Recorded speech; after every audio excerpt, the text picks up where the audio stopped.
বিনা পরিশ্রমে আর খুব কম তেলে হাতে মাখা চিকেন এত ভালো খেতে হয়, সত্যি বলছি। একবার বানিয়ে দেখবেন এইভাবে হাতে মেখে চিকেন, দারুণ খেতে হয়। কিন্তু হাতে মাখা ডাল সবজি সব তো খেয়েছি, কিন্তু এইভাবে হাতে মাখা চিকেন একবার করে দেখবেন। প্রথমে আমি কিছুটা ক্যাপসিকাম নিয়েছি, আর কিছুটা পেঁয়াজ কুচি নিয়েছি ওই একটার মতো, আর একটু টমেটো কুচি নিচ্ছি। এখানে আমি দুটো টমেটো কুচি নিয়েছি, একটু ছোট করে কেটে নিয়েছি। এবার পরিমাণ মতো নুন দিচ্ছি। তারপরে আমি এর মধ্যে দিয়ে দেবো একটুখানি চিনি।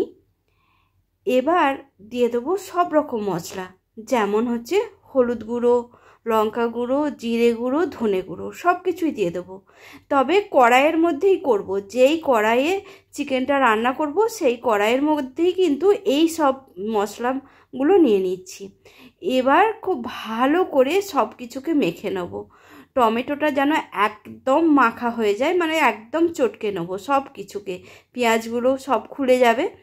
সব কিছু ভালো করে মেখে নেব। তেল কিন্তু এই রান্নাতে একটুও দেব না। খুব ভালো করে মেখে নিয়ে তারপর এর মধ্যে দিয়ে দেবো চিকেনটা। এখানে আমি বোনলেস চিকেন নিয়েছি। কেউ চাইলে বোনলেসের বদলে হাড় শুদ্ধ চিকেনও নিতে পারেন, কিন্তু একটু ছোট সাইজের চিকেনগুলোকে নিতে হবে। এবার এই বোনলেস চিকেনটা দিয়ে দিয়েছি, তার মধ্যে দিয়ে দিলাম 1 চামচ আদা বাটা আর 1 চামচ রসুন বাটা। রসুন আদার পরিমাণটাও একটু কমই লাগবে। আর দিয়ে দিচ্ছি বেশ কিছুটা কস্তুরি মেথি। এটাকে কিন্তু দিতেই হবে, এটা না দিলে কিন্তু এই চিকেনের স্বাদটা একদমই ভালো হয় না। কস্তুরি মেথিটা একটু হাতে করে গুঁড়ো করে দিয়েছি। এবারে আবারও সব কিছুকে একসাথে খুব ভালো করে মেখে নিচ্ছি। একটুখানি সময় নিয়ে কিন্তু সব কিছুকে মেখে নিতে হবে। সবগুলো ভালো করে মেখে নিয়েছি। এবার এর মধ্যে দিয়ে দেবো একটুখানি বাটার, ওই 2 চামচের মতো বাটার। গলিয়ে নিলে এটা 2 চামচই, বড় চামচের 2 চামচ হবে। তবে আমি আর গলিয়ে নিলাম না, এমনি এটাকে ভেঙে এর সঙ্গে মাখিয়ে দিচ্ছি, কারণ গরম করার সময় এটা অটোমেটিকই গলে যাবে। এই জন্য আমি একটুখানি হাতে করে চেপে এটাকে একটু গুঁড়ো করে নিচ্ছি। নিয়ে আবারও এটাকে ওই বাটারটাকেও খুব ভালো করে চিকেন বা মশলার সাথে কিন্তু মাখিয়ে নেব খুব ভালো করে। এরপরে এগুলোকে সব কিছু ভালো করে মাখিয়ে নিচ্ছি, মানে সব কিছুই কিন্তু আগে হাতে মেখে নিতে হবে, তারপরে বাকি রান্নাটা হবে।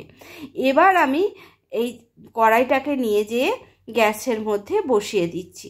গ্যাসের মধ্যে বসিয়ে গ্যাস জ্বালিয়ে দেবো। তারপর এটাকে ঢাকা দিয়ে রান্না করব। একদম জলও দেব না। ওই 15 মিনিটের মতো ঢাকা দিয়ে রেখেছিলাম। বেশ ভালো করে সবজিগুলো সেদ্ধ হয়ে গেছে। এবার সব কিছুকে আরেকবার নাড়াচাড়া করে নিচ্ছি। এবার এর মধ্যে দিয়ে দেবো একটু টমেটো কেচাপ। ওই 4-5 চামচের মতো টমেটো কেচাপ দিলাম, মানে ছোট চামচের। টমেটো কেচাপটাকেও খুব ভালো করে মিশিয়ে নিচ্ছি। কেউ চাইলে এই সময়তে কিন্তু একটু জলও দিতে পারেন, তবে আমি এখন দিইনি, এর পরে দেবো একটু জল। কেচাপটাকে খুব ভালো করে মিশিয়ে নিয়ে আবারও ঢাকা দিয়ে ওই 3-4 মিনিটের মতো রান্না করব। 4 মিনিট পর ঢাকাটা খুলে নিচ্ছি। নিয়ে আবারও এটাকে একটু নাড়াচাড়া করে নেব। নিয়ে দিয়ে দেবো এখানে একটু ফ্রেশ ক্রিম, ওই 1/2 কাপেরও একটু কম ফ্রেশ ক্রিম এর মধ্যে দিয়ে দিচ্ছি, মানে ওই 5-6 চামচের মতো দিয়েছি ক্রিমটা। এবার ক্রিমটাকে আবারও ভালো করে মিশিয়ে নিচ্ছি। ক্রিমটাকে মিশিয়ে নিয়ে আমি এখানে 1/2 কাপের মতো জল দিয়ে দেবো। জল দিয়ে তারপরে আমি এটাকে ঢাকা দিয়ে আবারও 10-15 মিনিটের মতো রান্না করব। 1/2 কাপের মতো জল দিয়েছিলাম। এবার ঢাকা দিয়ে রান্নাও করে নিয়েছি। সব কিছু খুব ভালো করে সেদ্ধ হয়ে গেছে। এবার নামিয়ে ভাত বা রুটি বা পরোটা সবের সাথেই যাবে।